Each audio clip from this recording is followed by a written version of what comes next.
Welcome Mihir, Swastik. Swastik, after a long time. Are you there? Yes, ma'am. Okay.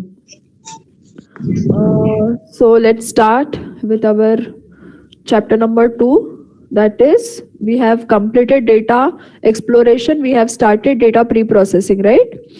So I'll start the presentation.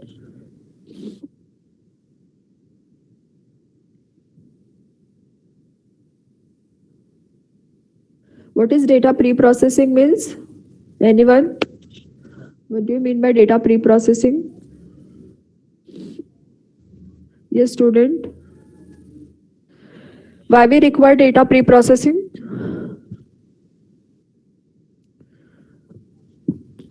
Anyone? Abhishek? Yes, ma'am. Why we Ma'am, require data pre-processing? for filling the missing value, dissolve the inconsistency, ma'am. Okay, what are the different steps of data pre-processing? Which are the major tasks in data pre-processing?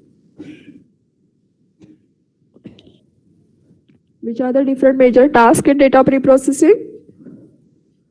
I think Data, slide is data visible. cleaning, data cleaning, data integration, data reduction, And data data transformation. transformation, and Right. discretion.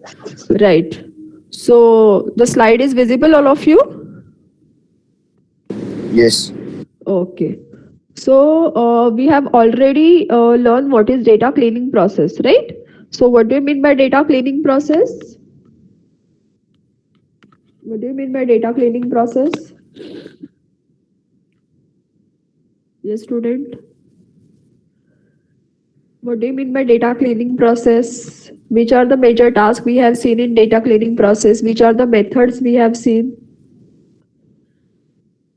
Right, data cleaning process is nothing but you have to remove the noisy data or missing the values data, right? And to handle the missing values or missing data, right? Whenever we have enter some kind of attribute, that time also their kind of spelling mistake or the range is not matching, then we can say as that data is not a good data, or that data is called as a dirty data. Okay, so that we have to clean that data and then we have to pre-process that data.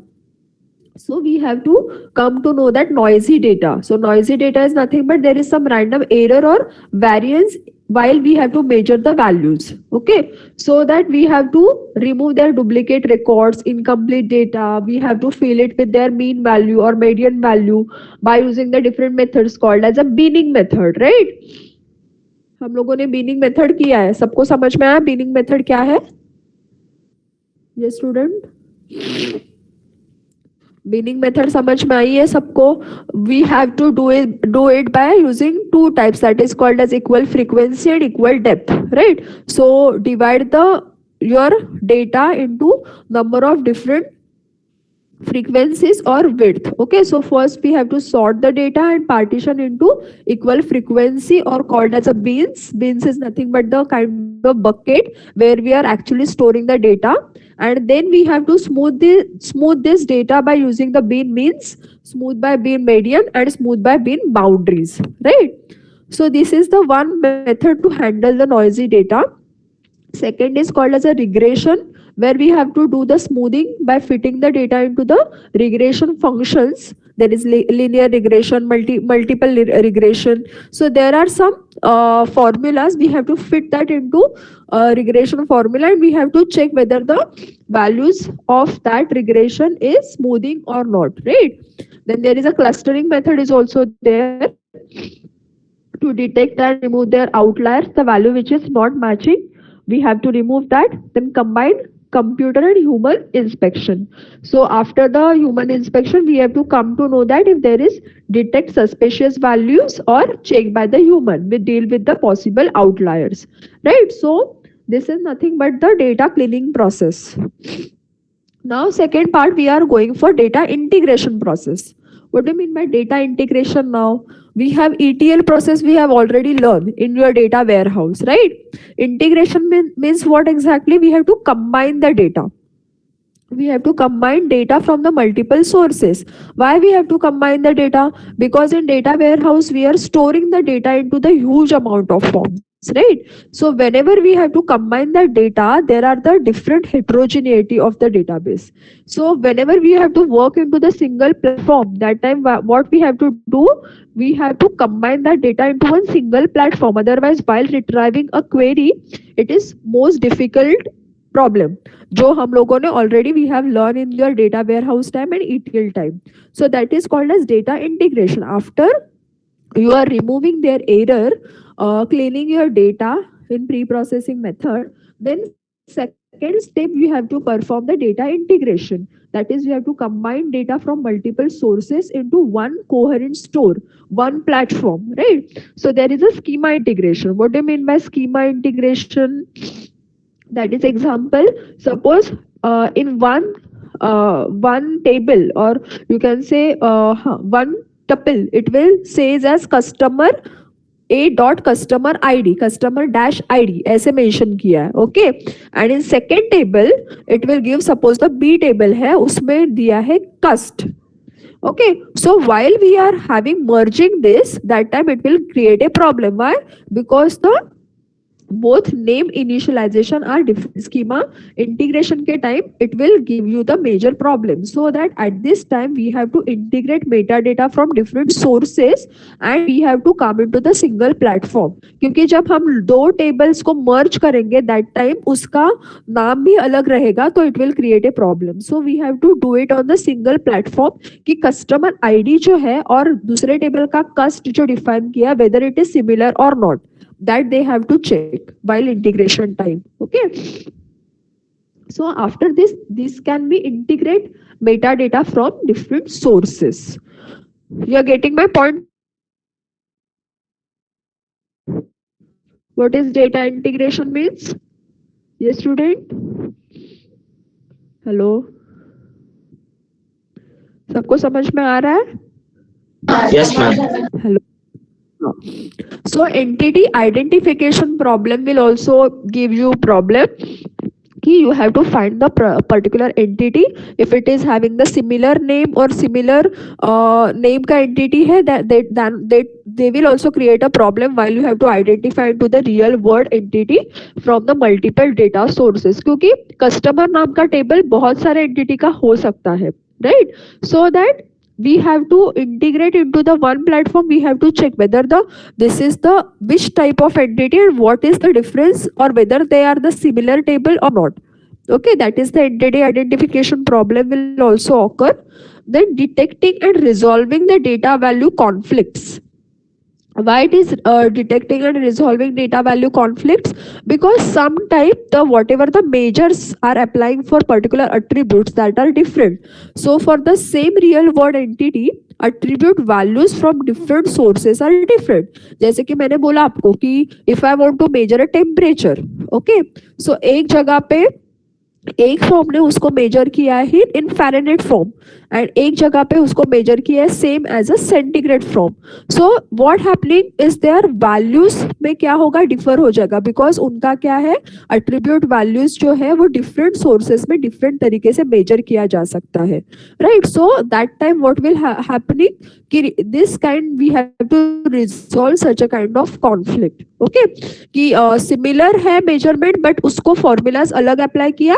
So other thing is that we have to check this or detect this, resolving and detect these conflicts. Okay, so possible reason are different representations, different scales the major ratios.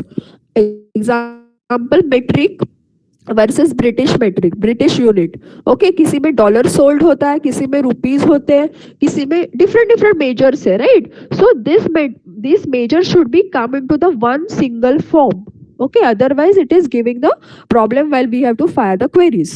So British units में we are calculating in some different formulas and normal metrics में we are calculating in different formulas, whatever. Okay, so that is called as the possible reasons हो सकते हैं कि whatever we are calculation जो है उसके formulas जो है वो match हो रहे कि नहीं हो रहे. That is also we have to find out while resolving the data conflicts. Okay, getting my point, all of you? Hello. Yes, ma'am. Okay. So now handling redundancy in data integration. Okay. So what is the data redundancy in data integration? So how to handle it? Basically, redundant data occur often when integration of multiple databases. So there is object identification and derivable data. So the same attribute or object may have different names in different databases. जो हमने अभी बात की कि एक में same attribute है but उसका नाम अलग हो सकता है, जैसे मैंने बोला कस्टमर आईडी है. ओके तो दूसरे इसमें मैंने सिर्फ CUST कस्ट लिखा, तो that is also different thing read करने के लिए डेटाबेस में. देन एक में मैंने लिखा है कस्टमर नेम लिखा है और दूसरे में मैंने सिर्फ नेम लिखा है, then that is also create a problem. Okay so these are the different. एक में मैंने रोल नंबर लिखा है स्टूडेंट का और दूसरे में सिर्फ मैंने आर नंबर लिखा है, so it will also create a object identification problem. Okay so derivable data is one attribute may be a derive attribute in another table, जैसे कि फॉरेन की का हम लोग करते हैं annual revenue. Right so derive attribute भी है जो टेबल का, वो if it is whether it is matching और not matching, whether we have to derive, जहां से डिराइव कर रहे हैं फॉरेन की से वो टेबल प्रेजेंट है कि नहीं वो भी हमें चेक करना पड़ेगा. Otherwise what will happen, it can not be derive proper values. Okay so that is also we have to check while the redundant data occur. So redundant attributes may be able to detected by correlation analysis and covariance analysis. कैसे detect होंगे redundant attribute?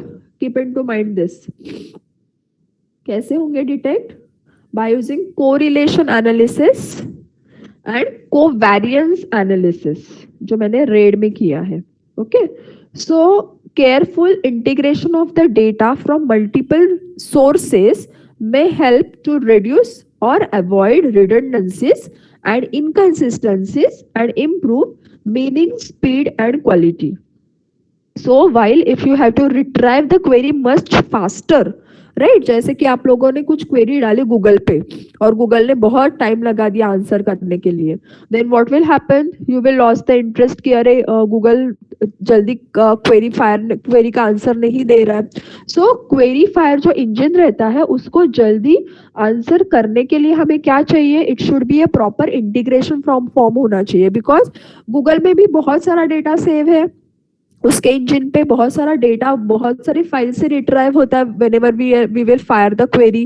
So that time integration is required to reduce or avoid the redundancy, because data multiple है उसमें से redundancy तो create होने ही वाली है क्योंकि similar data multiple data में divide हो गया similar name से. Okay, so we have to reduce this so that it will give you improve the mining speed and the quality. So mining speed improve करने के लिए और quality improve करने के लिए we have to do this redundancy operation or we have to do the integration operation on this. समझ में आ रहा है क्यों integration apply करना है? Yes, all of you. Integration हम लोग क्यों करते हैं apply, सबको समझ में आ रहा है? Students बाकी के क्या कर रहे हैं? फर्स्ट लेक्चर में सो रहे हैं क्या? स्वस्तिक नहीं मैम, हूँ मैं. समझ में आ रहा है आपको? हाँ मैम, सुन रहा हूँ मैं. सुन रहा हूँ नहीं, समझ में आ रहा है क्या पूछ रहे हो? मैं बहुत टाइम के बाद आया हूँ ना, so you will take some time. नहीं मैम, थोड़ा मतलब जब मैं एमएल कर रहा था मुझे डाटा प्री प्रोसेसिंग और के बाद में थोड़ा आइडिया है तो ओके वेरी गुड, नहीं लग रहा. Very good. Good. So that is called as we require the redundancy in data integration. While we have to handle this, how we are going to handle this? We have to detect by using different kinds of correlation analysis and their covariance analysis. Okay. So correlation analysis. How to find the correlation analysis? Just you don't have to calculate this.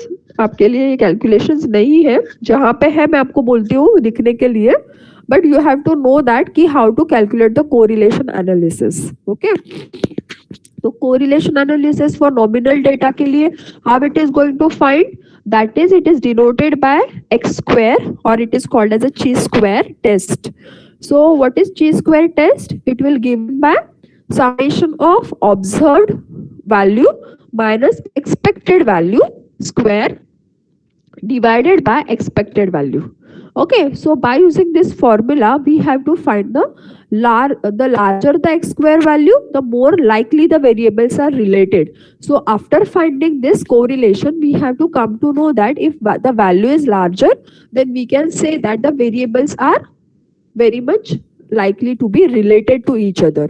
Okay, if their values, मतलब हम लोग जैसे accuracy check करते हैं वैसे ही है. If their values is very low, then we can say that, or their value is very different, then we can say that is not that much correlated with each other. Okay, so the cell that contribute the most to the x square value are those whose actual count is very different from the expected count. So expected count से आपका बहुत different value आ गया, so that we can say that it is not correlated with each other. Okay, so correlation does not imply causality. Okay, so that you have to just know that what is correlation analysis and how it is going to calculate. Just there is one example how to calculate.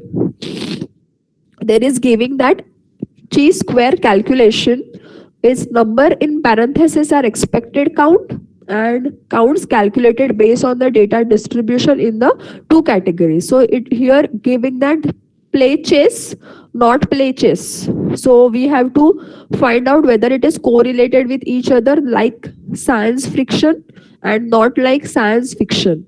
Okay, so in table it is giving that 250 है, that is your called as observed. Okay, see this is observed and expected जो bracket में है उसके 90 is what it is expected count. Similar way not like science fiction play chess वहाँ पे 50 है जो observed है और 210 है वो expected है, उसका summation दिया हुआ है 300 play chess का. Same way not play chess का like science fiction है 200 observed है and expected 360 है. Not like science fiction का not play chess है 1000 and expected है 840. Okay, और उसका summation है 1200 और जो भी रोज है उसका summation रोज में दिया हुआ है. You are getting my point? क्या किया यहाँ पे ये student? Hello,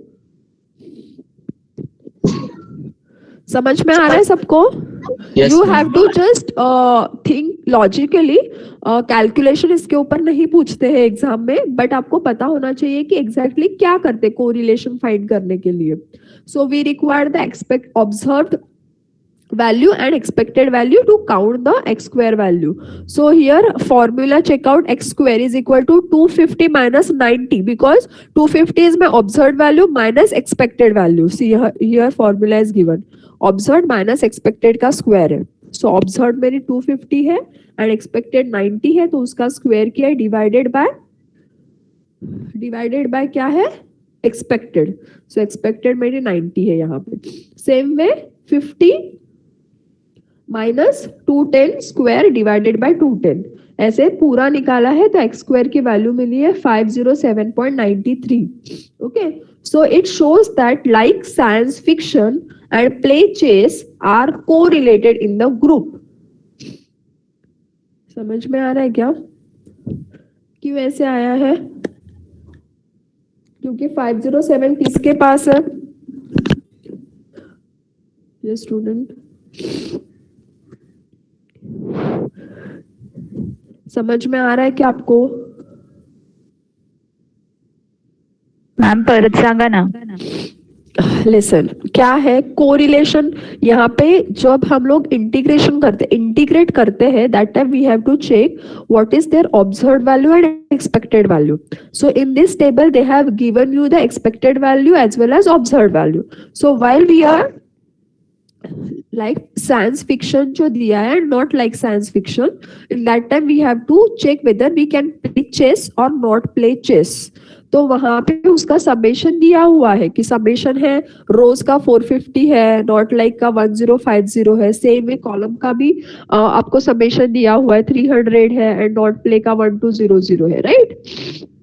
So what we have to do is while we have calculating the x square value values calculation, they have applied into this formula, that is summation of observed minus expected whole square divided by expected. So they have calculated all this and they have find out this value 507.93. So ये जो 507.93 है वो किसके पास में आ रही है value? ये स्टूडेंट किसके पास वाली वैल्यू है?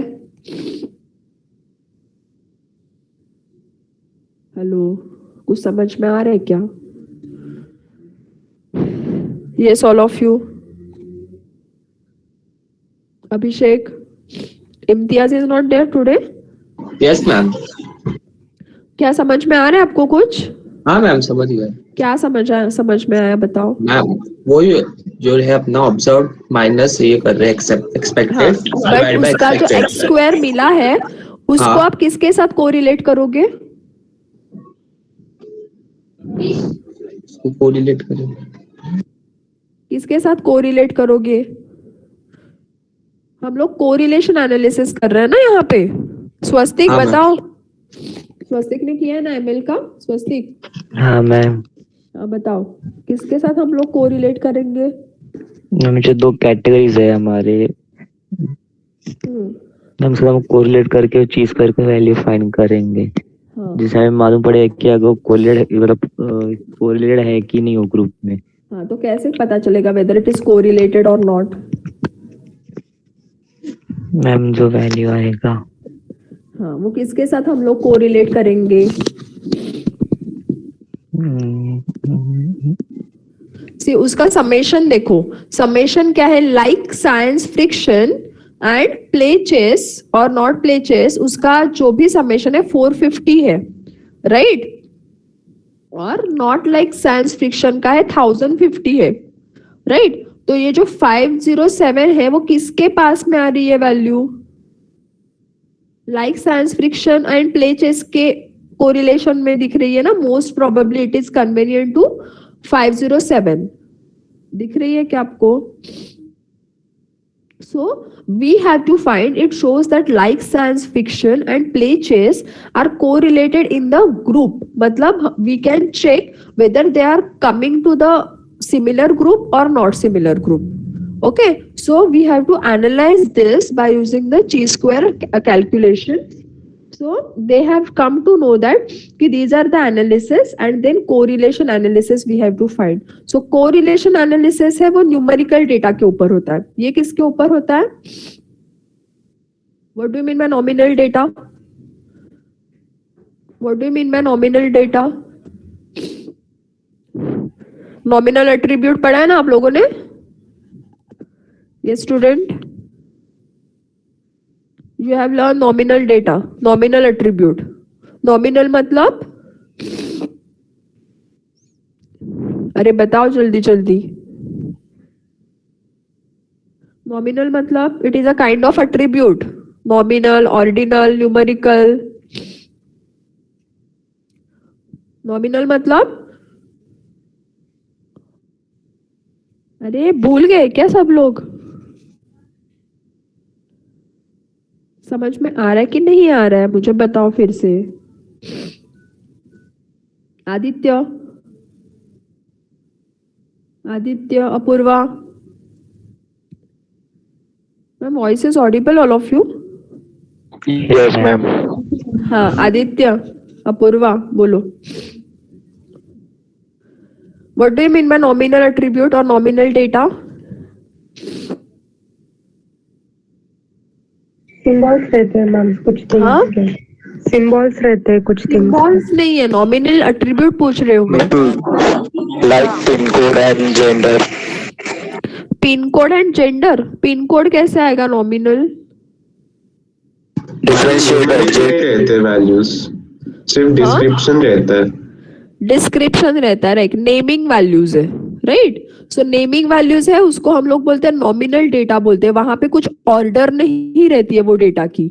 ओके, और यहाँ पे उसका एनालिसिस हम लोग कोरिलेशन एनालिसिस से करते हैं. और जो भी न्यूमेरिकल डेटा है, न्यूमेरिकल में हम लोग हम लोग डिफरेंशिएट कर सकते कि दिस इज 1 है, दिस इज 2 है, दिस इज 3 है. सो देयर इज रेंज लगा सकते कि which number is greater, which number is less. So that is called as a numerical data. So numerical data का एनालिसिस हमें कोरिलेशन एनालिसिस से करना है. समझा? ये कोरिलेशन, ये जो एनालिसिस हम लोगों ने किया है नॉमिनल डेटा के ऊपर किया है कोरिलेशन एनालिसिस. अभी हमको कोरिलेशन न्यूमेरिकल डेटा के ऊपर करना है. तो न्यूमेरिकल डेटा के ऊपर अलग फॉर्मूला है. सो उसका है, it is called as Pearson product coefficient. Have you heard this Pearson product coefficient? होता है ना ये थोड़ा मैथ्स में? नहीं पता? ओके.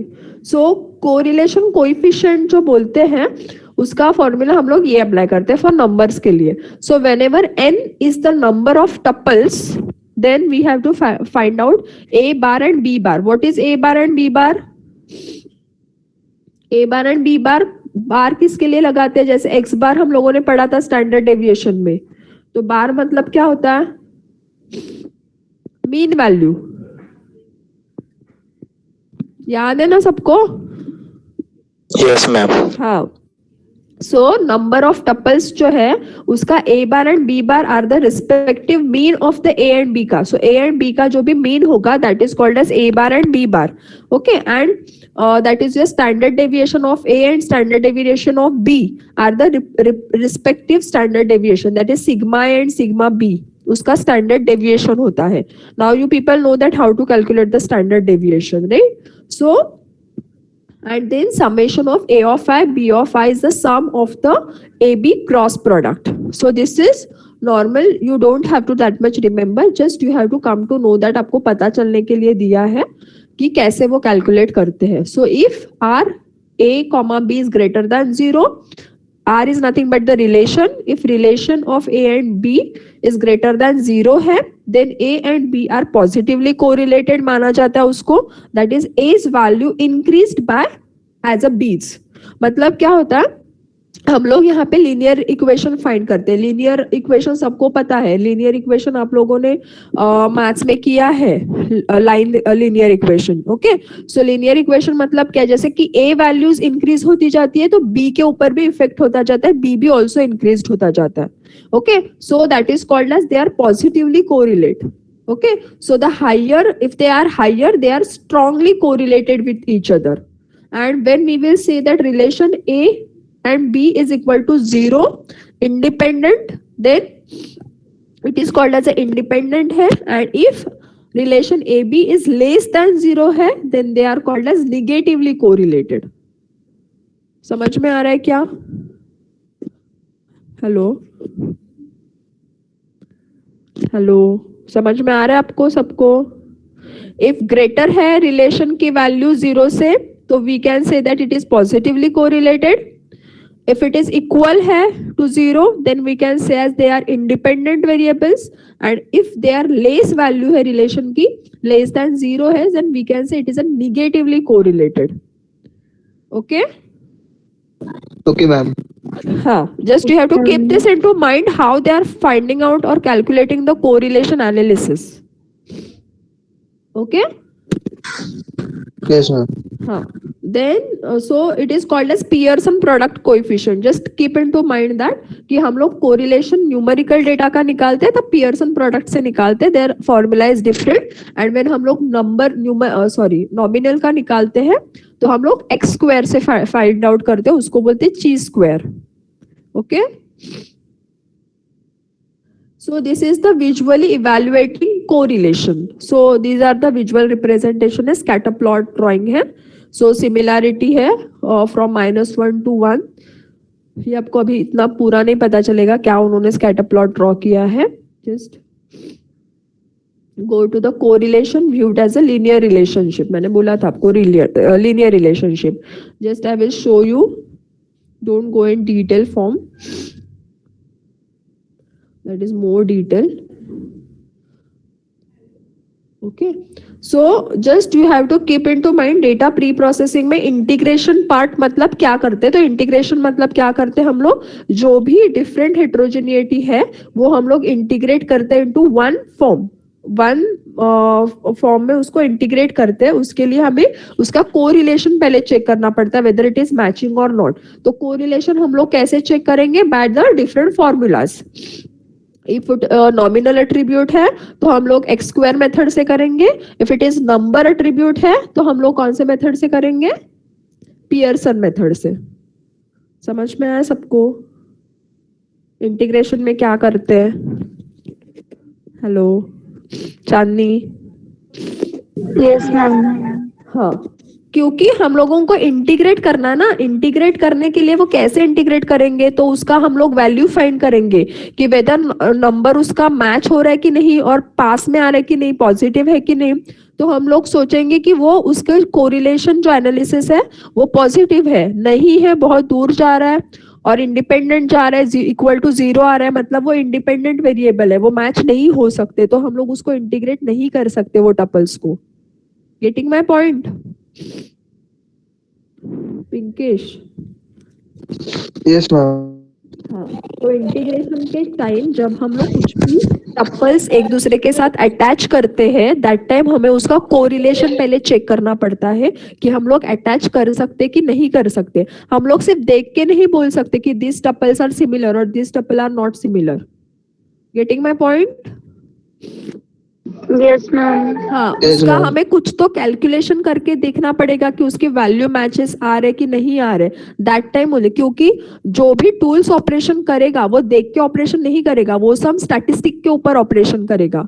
जब they have to integrate this two tables, they have to merge this into one single platform, right? So that at that time they are performing this kind of formulas, they are applying this kind of formulas to integrate the two different tables into one form. Okay, so for nominal के लिए वो x square formula apply किया करेगा, number numerical system रहेगी तो वो क्या करेगा? उसके पियर्सन प्रोडक्ट फॉर्मूला अप्लाई करेगा। Okay, so this is the technique. Then next is the reduction. Okay, integration के बाद हमें क्या करना है? डेटा रिडक्शन करना है। अब डेटा रिडक्शन क्या है मेथड?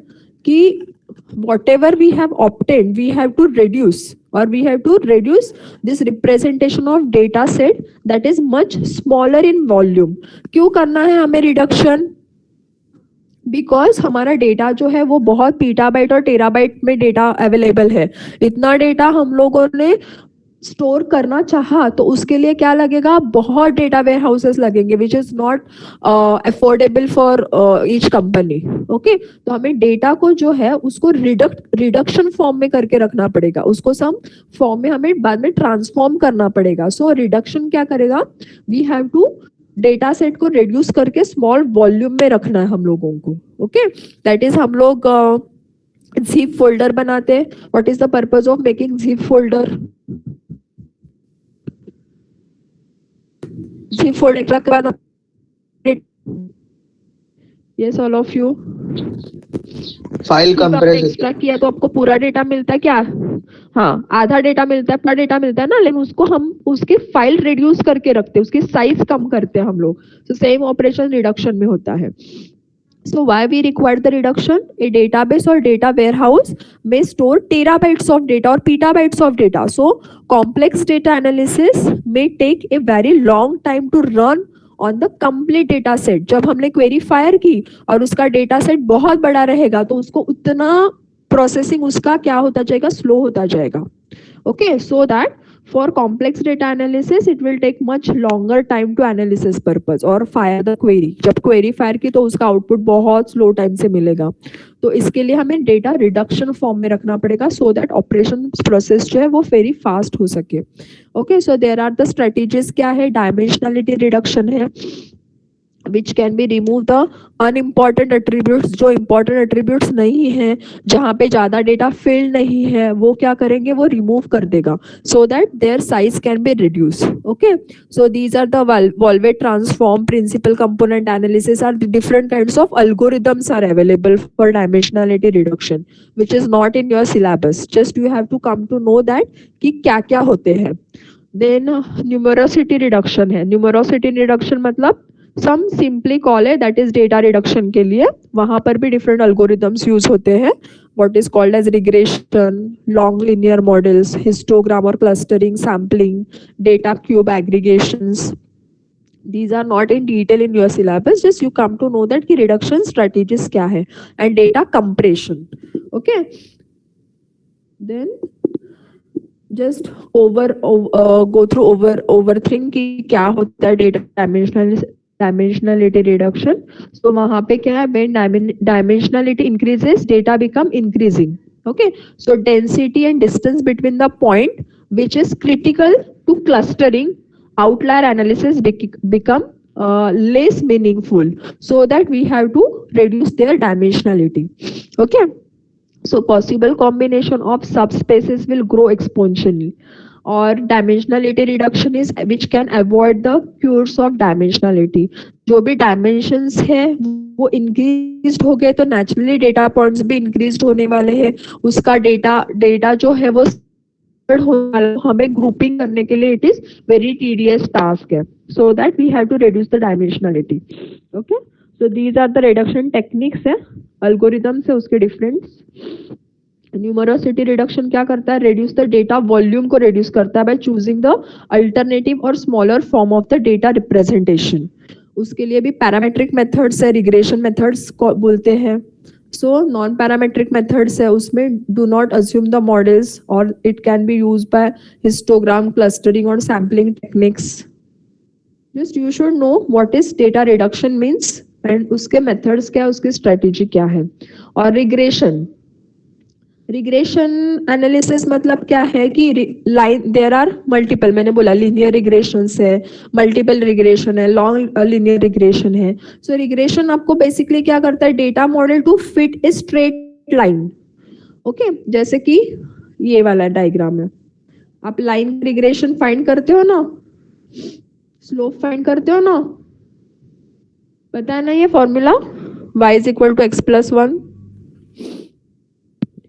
हेलो, ये तो सबको पता होता है, स्लोप फाइंड करते हैं हम लोग लाइन का. So it is called as a linear regression. Linear regression मतलब क्या है, जैसे मेरे जो भी x की वैल्यू चेंज होगी तो y की वैल्यू भी चेंज होने वाली है, तो x बढ़ेगा तो y भी अपने आप चेंज होगा और बढ़ेगा. सो it will shows you the linear kind of regression. So regression analysis collective name for the technique for the modeling and analysis of the numerical data. It is normally used for numerical prediction. अब numerical prediction मतलब ये कहाँ पे use होता है, कौन से application में रिग्रेशन टेक्निक यूज हो सकता है, कोई मुझे एग्जांपल देगा. Only it is used for numerical prediction. जैसे मुझे TRP कैलकुलेट करना है. Okay, everyone know ना what do you mean by TRP? Yes, ma'am.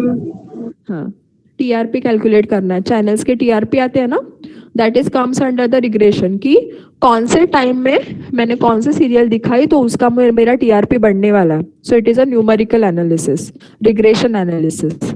Then जो भी हमें न्यूमेरिकल वैल्यू के ऊपर प्रेडिक्शन निकालना है वहां पे, और जो लीनियरली बढ़ने वाला है, डिग्रेड होने वाला नहीं होता रिग्रेशन. लीनियर रिग्रेशन क्या होता है, इट इज y मैंने चेंज किया तो उसका इफेक्ट x के भी ऊपर पड़ने वाला है. Suppose x is my independent variable and y is my dependent variable, तो नेचुरली मैं परफॉर्मेंस किसके ऊपर कैलकुलेट करूंगी कि उसका परफॉर्मेंस क्या है, तो वो परफॉर्मेंस उसके मार्क्स के ऊपर रिफ्लेक्ट होने वाला है. नेचुरली मैंने पढ़ाई बहुत 10 घंटे की तो नेचुरली मेरे मार्क्स पे इफेक्ट होने वाले, मेरे मार्क्स बढ़ सकते हैं, स्कोर इंक्रीज हो सकता है. So it is a linearly increased. Getting my point? Hello, समझ में आ रहा है क्या? क्योंकि आपको ये technique regression analysis, clustering, classification ये समझ के लेना है, और मैंने बताया कि आपके इसमें प्रोजेक्ट है लास्ट में, तो आपको पता करना है कि कौन से ऊपर कौन सा एनालिसिस आप अप्लाई कर सकते हो. समझ में आ रहा है क्या? जो भी वेरिएबल दूसरे वेरिएबल के ऊपर उसका कुछ इफेक्ट होगा तो वो लीनियरली इंक्रीज हो रहा है क्या, उसके ऊपर उसका फैक्टर चेक करते हैं हम लोग. So it is giving as collective name for technique for modeling and analysis of numerical data. ये याद में रखना है. कुछ भी न्यूमेरिकल डेटा का हमें करना है तो उसके लिए हमें रिग्रेशन एनालिसिस की जरूरत है. ओके. डिपेंडेंट वेरिएबल सबको पता है. डिपेंडेंट वेरिएबल हम लोगों ने प्लॉट किया था हिस्टोग्राम में. ये स्टूडेंट डिपेंडेंट वेरिएबल. हाँ, तो dependent variable also called as response variable और measurement and one of more independent variable. तो मैंने वो ही बताया कि सपोज मैंने देखा कि वन स्टूडेंट का वर्किंग मतलब वन एम्प्लॉय का वर्किंग आवर्स ज्यादा है और उसकी सैलरी उसके हिसाब से इंक्रीज हो रही है. तो आई विल शो दैट कि जो भी इंडिपेंडेंट वेरिएबल है उसका इफेक्ट नेचुरली डिपेंडेंट वेरिएबल पे हो रहा है और वो लीनियरली इंक्रीज हो रहा है. सिमिलर वे ऐसे मुझे कोई भी कैलकुलेशंस करने हैं तो I have to prefer for regression analysis. Getting my point. Student performance है. ओके. देन मूवी रेटिंग है या वही मैंने बोला आपको टीआरपी कैलकुलेशन से. वो क्या करते हैं इंडिपेंडेंट वेरिएबल है कि कौन से सीरियल नॉर्मली हम जो वेटेज जिसका ज्यादा होता है पॉपुलेशन मतलब पॉपुलैरिटी ज्यादा होता है तो पॉपुलैरिटी के हिसाब से लोग ज्यादा प्रेफर करते हैं उस टाइम पे वो सीरियल रखी तो नेचुरली उसका टीआरपी बढ़ने वाला है. या टीआरपी अच्छा है इसलिए they have giving the preferable timing. समझ में आ रहा है ना. जो सीरियल 7 o'clock 8 o'clock और 9 o'clock के बीच में चलती है नेचुरली उसका टीआरपी हाई होता है देन योर 10 o'clock और 10:30 वाले सीरियल से. Have you know that everyone. सिर्फ देखते रहते टीवी. हेलो बोलो आप. मैम अकेली एक साइड से बातें कर रही है. हेलो. Yes ma'am. मूवी नहीं देखते. टीवी नहीं देखते. मैम हम लोग क्रिकेट देखते हैं. हाँ, तो रेटिंग चैनल्स की रेटिंग कैसे होती है वो तो पता होना चाहिए आपको. कौन से चैनल को कैसे पता है रेटिंग. मैम. हाँ बताओ चांदनी कैसे होती है. मैम टाइम के हिसाब से जैसे आपने कहा वैसे जिस टाइम पे जो लोग पीपल सबसे ज्यादा टीवी देखते होंगे उस टाइम के हिसाब की रेटिंग उस चैनल की सीरियल्स के हिसाब से ज्यादा अच्छी होगी. Just तो like, वो सब एनालिसिस हम लोग करते हैं रिग्रेशन एनालिसिस के मोड पे. Okay. So the parameter are estimated as so to give the best fit of the data. Sorry. So most commonly the best fit is evaluated by using the least square method, but other criteria have been also used. Okay, that is called as linear regression analysis. So see, linear regression calculated by y is equal to wx plus b. Two regression coefficient है w and b. Specify the line and r to be estimated by using the data at hand and using the least square criteria to know the values of y1 y2 up to x1 x2. That is independent and dependent variable on y axis and x axis. Same way multiple regression है. Multiple regression मतलब multiple factors are considered over here, not a single one factor. And many non-linear functions can be transformed into the above. And long linear method models मतलब क्या है? Approximate discrete multidimensional probability distributions. So long linear models we are not going to study in detail. It is in multidimensional space है और useful for dimensionality reduction and data smoothing. Okay, so we have to only focus on linear regression. Okay, आपको सिर्फ linear regression क्या है वो पता चले बहुत बड़ी बात है. So in this they are giving the so much detail regression analysis. And then we will say the data compression. तीसरी मेथड है डेटा रिडक्शन की data compression. So data compression कैसे होता है by using the string compression. Audio video compression आपको पता है कैसे ऑडियो वीडियो कंप्रेस होते हैं. Time sequence is not audio. So dimensionality and numerosity reduction में ऑल्सो भी consider as a form of data compression. Original data है उसको कंप्रेस डेटा के फॉर्म में करते हैं. उसके बाद वो लॉसलेस हो जाता है and then whenever we have to find we are again extracting that data and we will get the original data approximated. That is called as a lossy data. समझ में आया ना डेटा कंप्रेशन. ये student hello, data compression everyone know that कि videos हम लोग compress करते हैं, फोटोज कंप्रेस करते हैं, सेम थिंग. तो डेटा कंप्रेस करते हैं. So this is the third method of data reduction. So we'll stop over here, and next we will see the last, that is data transformation and data discretization. Okay. Any doubt? Data reduction. Yes, student. Data integration and data reduction. किसी को कुछ doubt है अभी तक? Yes, student. नहीं ma'am समझा data reduction. Okay. Give me attendance. Roll number 1. Absent. 2. Present ma'am. 3. Just wait. 3. 4. Present ma'am. 5. Present ma'am. 6. 7. 8. Present ma'am. 9. 9 absent. 10. Present ma'am. 11. Present ma'am. 12. Present ma'am. 12. 13. Present ma'am. 14. 14 absent. 15. Present ma'am. 16. Present ma'am. 17. Present ma'am. 18. Present ma'am. 19. 20. Present ma'am. 21. Present ma'am. 22. 22. Abhishek. Present ma'am. Okay. Absent. 23. Present ma'am. 24. Present ma'am. 25. Present ma'am. 26. Present ma'am. 27. Present ma'am. 28. Ruturaj. 29.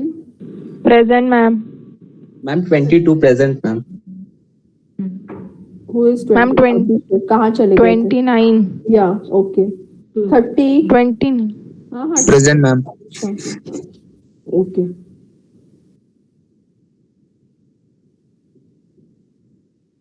Wait. Vishal. No? Okay. Then 31. Present, ma'am. 32. Kef. 33. Present ma'am. 34. Present ma'am. 35. Present ma'am.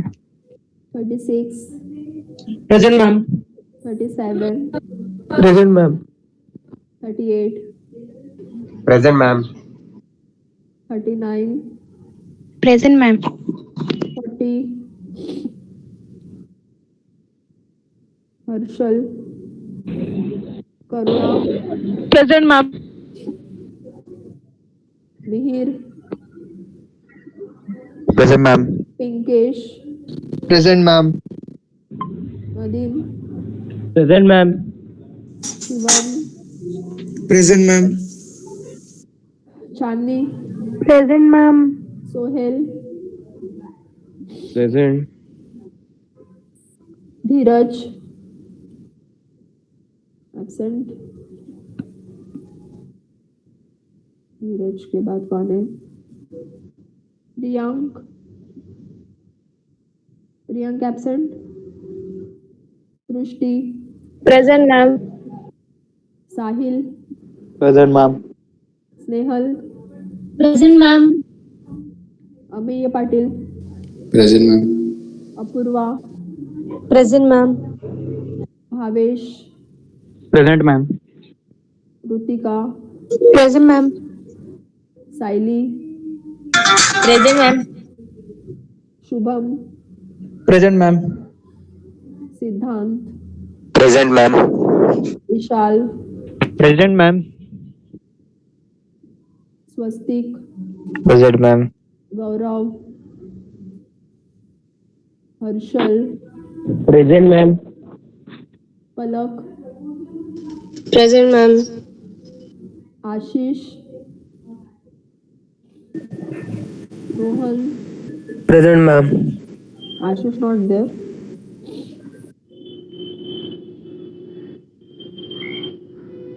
अभिषेक, present ma'am. कहाँ थे अभिषेक 2 दिन? Ma'am late हो गया था ma'am. रौनक, present कहाँ थे रौनक? बहुत दिन से नहीं हो। मैम। हूँ मैं बहुत लेक्चर 1 2 3 4 लेक्चर कंटिन्यूअसली नहीं हो।